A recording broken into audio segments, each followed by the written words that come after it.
wanted to talk about fact families. How can we take this equation here and change it around, exchange some of the numbers so that the equation still is correct? Well, commutativity is a terminology we can use to swap these two terms around. 2 multiplied by 6 is 12, but we also know that 6 multiplied by 2 is 12.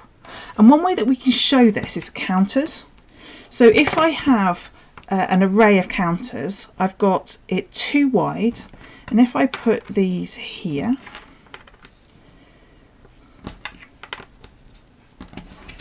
just bring this out a little bit. So now what we've got is 2 across, and this one here, and we've got 6 down. This is our 2 here multiplied by our 6 here, which gives us 12 counters. 12 counters altogether. 1, 2, 3, 4, 5, 6, 7, 8, 9, 10, 11, 12.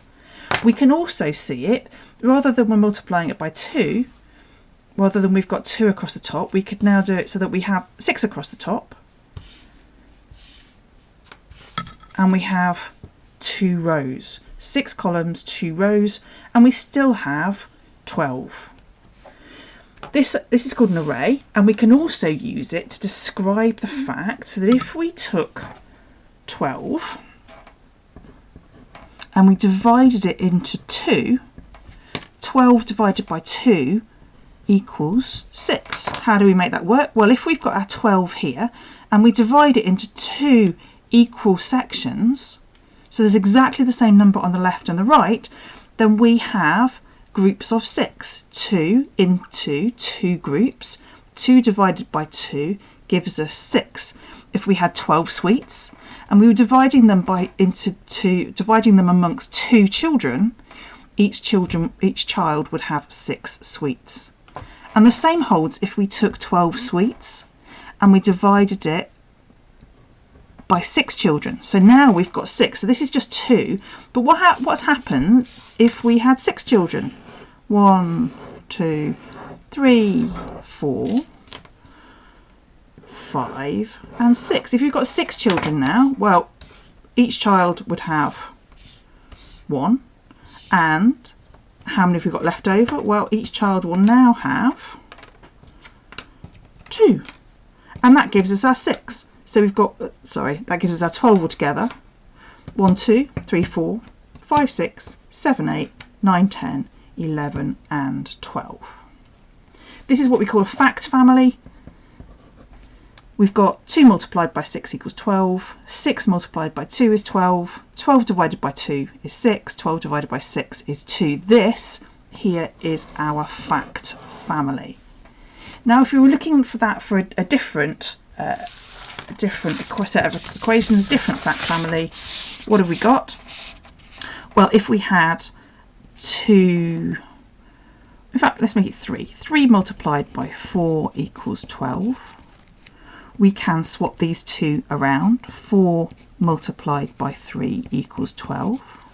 We can take the 12 and we can divide by one of these two numbers, gives us 3. 12 divided by 3 gives us the other number, which is 4.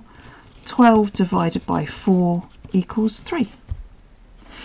So because this is now a fact family, and because we know that all of these hold true, we can use our multiplication grid, one of these for instance, to work out all of these equations. So if we're looking at 3 multiplied by 4, we look at 3 along the multiplication grid here. We're looking along the 3 line, we're looking along the 4, and we can see the answer is 12. We look along the let's do this in a different colour, can't find it. If we go along the 3, let's wipe that off. If we go along the 3 on the top, we go along the 4 on the side, the answer is 12. 3 multiplied by 4 is 12. Now what happens if we started with 12?